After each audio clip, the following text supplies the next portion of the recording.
everybody, and welcome back. Today, we are going to talk about the two words by and from.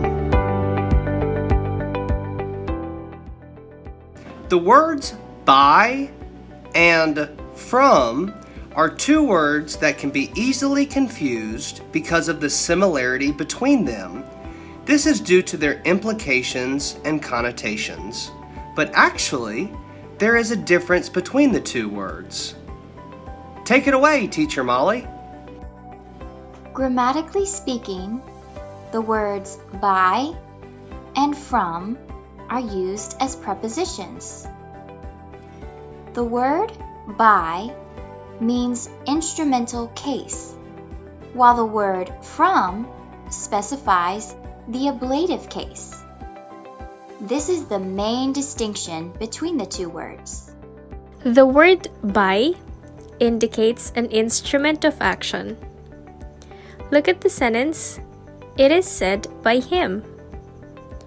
The word by shows the instrument of action to know the person in action speaking. Another example is, the book was sold by the merchant. In this sentence, the word by shows the instrument of action.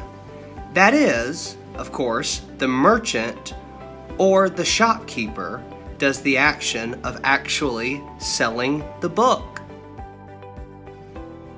On the other hand, the word from refers to where the starting movement originated, as in the sentence, "Fruits fell from the trees." The word from shows the action of falling fruits off of trees. In the sentence, "He came from the village in the morning," the preposition from shows point of origin of person, that is, the village. This is the basic difference in the use of these prepositions.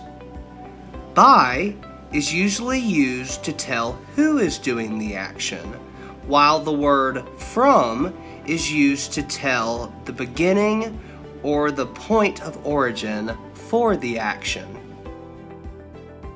I hope you've enjoyed another quick and easy English lesson. We hope you learned something again. See you, kiddos!